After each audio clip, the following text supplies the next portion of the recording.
Romanos capítulo 1. Paulo, servo de Cristo Jesus, chamado para ser apóstolo, separado para o Evangelho de Deus, o qual foi prometido por ele de antemão por meio de seus profetas nas Escrituras Sagradas, acerca de seu filho, que como homem era descendente de Davi, e que mediante o Espírito de Santidade foi declarado Filho de Deus, com poder, pela sua ressurreição dentre os mortos, Jesus Cristo, nosso Senhor. Por meio dele e por causa do seu nome recebemos graça e apostolado para chamar dentre todas as nações um povo para a obediência que vem pela fé. E vocês também estão entre os chamados para pertencerem a Jesus Cristo.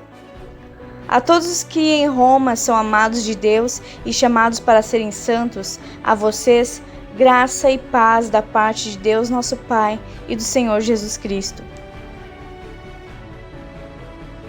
Paulo anseia visitar a igreja em Roma. Antes de tudo, sou grato a meu Deus mediante Jesus Cristo, por todos vocês, porque em todo o mundo está sendo anunciada a fé que vocês têm.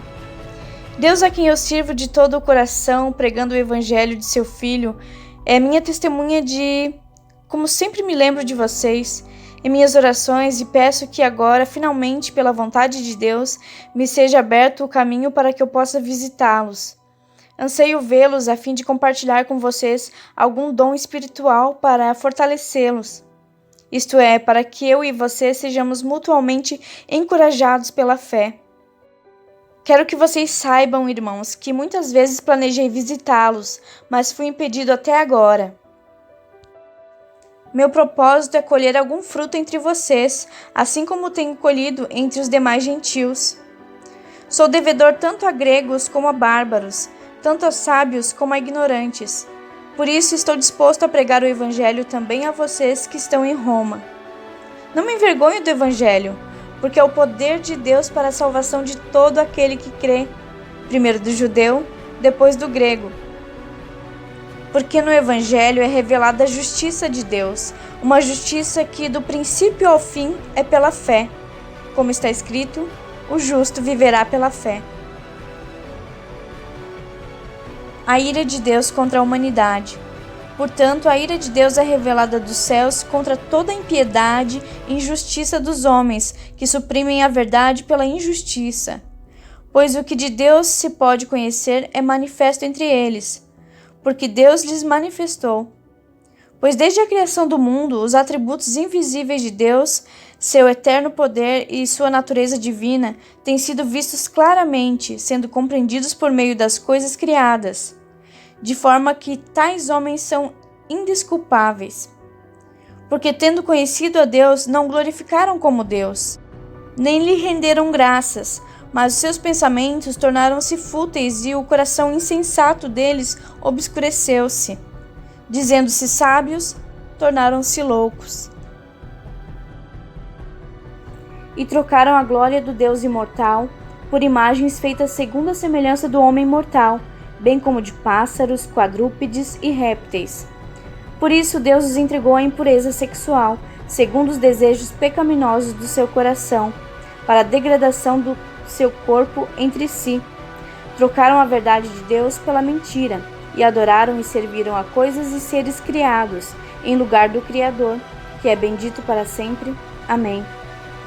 Por causa disso, Deus os entregou às paixões vergonhosas. Até suas mulheres trocaram suas relações sexuais naturais por outras, contrárias à natureza. Da mesma forma, os homens também abandonaram as relações naturais com as mulheres e se inflamaram de paixão uns pelos outros. Começaram a cometer atos indecentes, homens com homens, e receberam em si mesmos o castigo merecido pela sua perversão. Além do mais, visto que desprezaram o conhecimento de Deus, ele os entregou a uma disposição mental reprovável, para praticarem o que não deviam. Tornaram-se cheios de toda sorte de injustiça, maldade, ganância e depravação. Estão cheios de inveja, homicídio, rivalidades, engano e malícia. São bisbilhoteiros, caluniadores, inimigos de Deus, insolentes, arrogantes e presunçosos. Inventam maneiras de praticar o mal, desobedecem a seus pais, são insensatos, desleais, sem amor pela família, implacáveis. Embora conheça o justo decreto de Deus de que as pessoas que praticam tais coisas merecem a morte, não somente continuam a praticá-las, mas também aprovam aqueles que as praticam. O justo juízo de Deus. Portanto, você que julga os outros é indesculpável, pois está condenando você mesmo naquilo que julga, visto que você que julga pratica as mesmas coisas, sabendo que o juízo de Deus contra os que praticam tais coisas é conforme a verdade. Assim, quando você, um simples homem, o julga, mas pratica as mesmas coisas, pensa que escapará do juízo de Deus? Ou será que você despreza as riquezas da sua bondade, tolerância e paciência, não reconhecendo que a bondade de Deus o leva ao arrependimento? Contudo, por causa da sua teimosia e do seu coração obstinado, você está acumulando ira contra você mesmo, para o dia da ira de Deus, quando se revelará o seu justo julgamento. Deus retribuirá a cada um conforme o seu procedimento. Ele dará vida eterna aos que, persistindo em fazer o bem, buscam glória, honra e imortalidade. Mas haverá ira e indignação para os que são egoístas, que rejeitam a verdade e seguem a injustiça. Haverá tribulação e angústia para todo ser humano que pratica o mal, primeiro para o judeu, depois para o grego. Mas glória, honra e paz para todo o que pratica o bem, primeiro para o judeu, depois para o grego, pois em Deus não há parcialidade. Todo aquele que pecar sem a lei também perecerá. E todo aquele que pecar sob a lei, pela lei será julgado, porque não são os que ouvem a lei que são justos aos olhos de Deus, mas os que obedecem à lei. Estes serão declarados justos. De fato, quando os gentios que não têm a lei praticam naturalmente o que ele ordena, tornam-se lei para si mesmos, embora não possuam a lei, pois mostram que as exigências da lei estão gravadas em seu coração. Disso dão testemunho também a sua consciência e os pensamentos deles, ora acusando-os, ora defendendo-os.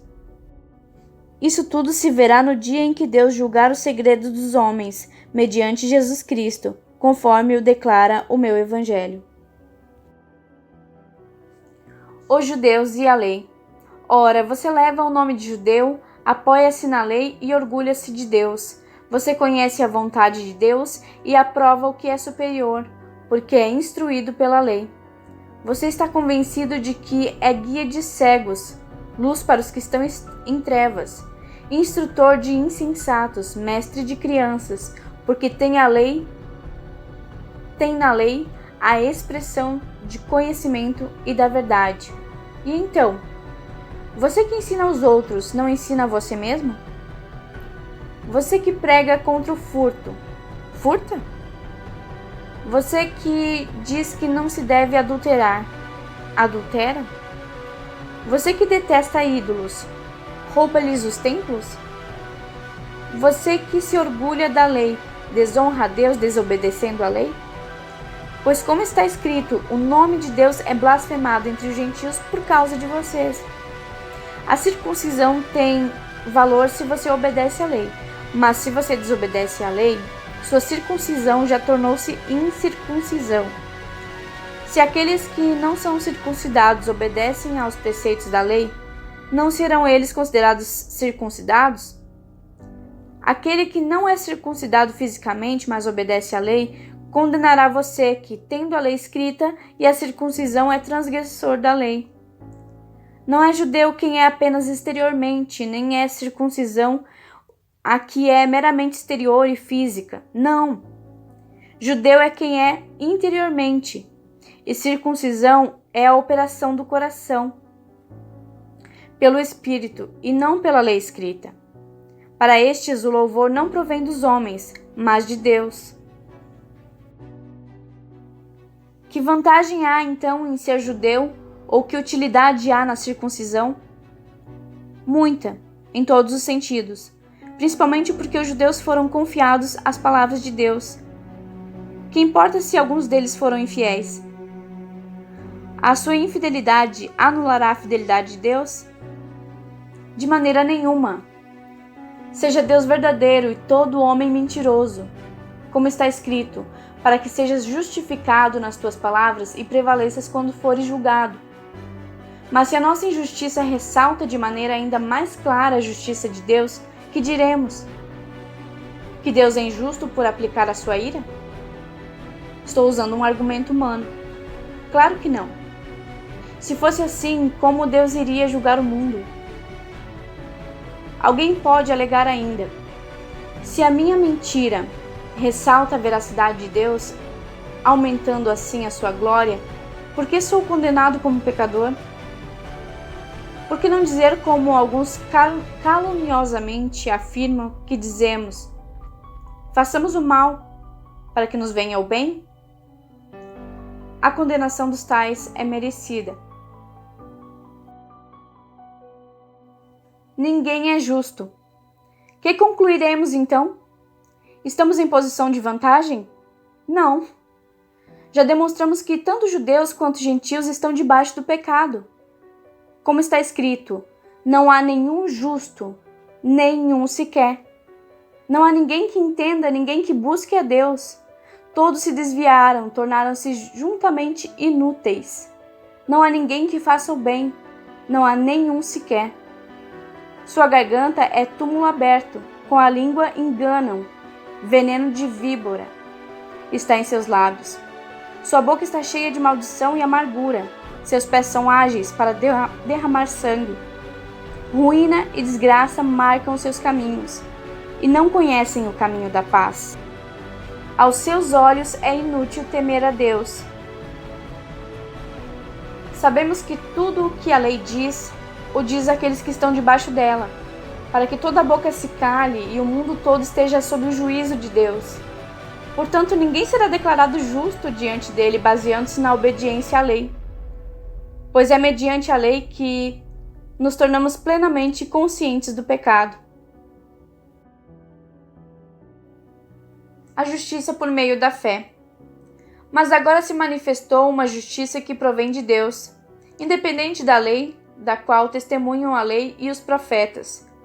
Justiça de Deus mediante a fé em Jesus Cristo para todos os que creem. Não há distinção, pois todos pecaram e estão destituídos da glória de Deus, sendo justificados gratuitamente por sua graça, por meio da redenção que há em Cristo Jesus. Deus o ofereceu como sacrifício para propiciação mediante a fé, pelo seu sangue demonstrando a sua justiça. Em sua tolerância havia deixado impunes os pecados anteriormente cometidos, mas no presente demonstrou a sua justiça, a fim de ser justo e justificador daquele que tem fé em Jesus. Onde está então o motivo da vanglória? É excluído. Baseado em que princípio? No da obediência à lei? Não, mas no princípio da fé. Pois sustentamos que o homem é justificado pela fé, independente da obediência à lei. Deus é Deus apenas dos judeus? Ele não é também o Deus dos gentios? Sim, dos gentios também. Visto que existe um só Deus, que pela fé justificará os circuncisos e os incircuncisos. Anulamos então a lei pela fé? De maneira nenhuma. Ao contrário, confirmamos a lei. Abraão foi justificado pela fé. Portanto, o que diremos do nosso antepassado Abraão? Se de fato Abraão foi justificado pelas obras, ele tem do que se gloriar, mas não diante de Deus. Que diz a Escritura? Abraão creu em Deus e isso lhe foi creditado como justiça. Ora, o salário do homem que trabalha não é considerado como favor, mas como dívida. Todavia, aquele que não trabalha, mas confia em Deus, que justifica o ímpio, sua fé lhe é acreditada como justiça. Davi diz a mesma coisa quando fala da felicidade do homem a quem Deus acredita justiça independente de obras. Como são felizes aqueles que têm suas transgressões perdoadas, cujos pecados são apagados. Como é feliz aquele a quem o Senhor não atribui culpa. Destina-se essa felicidade apenas aos circuncisos ou também aos incircuncisos? Já dissemos que no caso de Abraão, a fé lhe foi creditada como justiça. Sob quais circunstâncias? Antes ou depois de ter sido circuncidado? Não foi depois, mas antes. Assim ele recebeu a circuncisão como sinal, como selo da justiça que ele tinha pela fé, quando ainda não fora circuncidado. Portanto, ele é o pai de todos os que creem, sem terem sido circuncidados, a fim de que a justiça fosse creditada também a eles. E é igualmente o pai dos circuncisos que não somente são circuncisos, mas também andam nos passos da fé que teve o nosso pai Abraão antes de passar pela circuncisão. Não foi mediante a lei que Abraão e a sua descendência receberam a promessa de que ele seria herdeiro do mundo, mas mediante a justiça que vem da fé. Pois se os que vivem pela lei são herdeiros, a fé não tem valor, e a promessa é inútil. Porque a lei produz a ira, e onde não há lei, não há transgressão. Portanto, a promessa vem pela fé, para que seja de acordo com a graça, e seja assim garantida a toda a descendência de Abraão, não apenas aos que estão sob o regime da lei, mas também aos que têm a fé que Abraão teve. Ele é o pai de todos nós. Como está escrito, eu o constituí pai de muitas nações.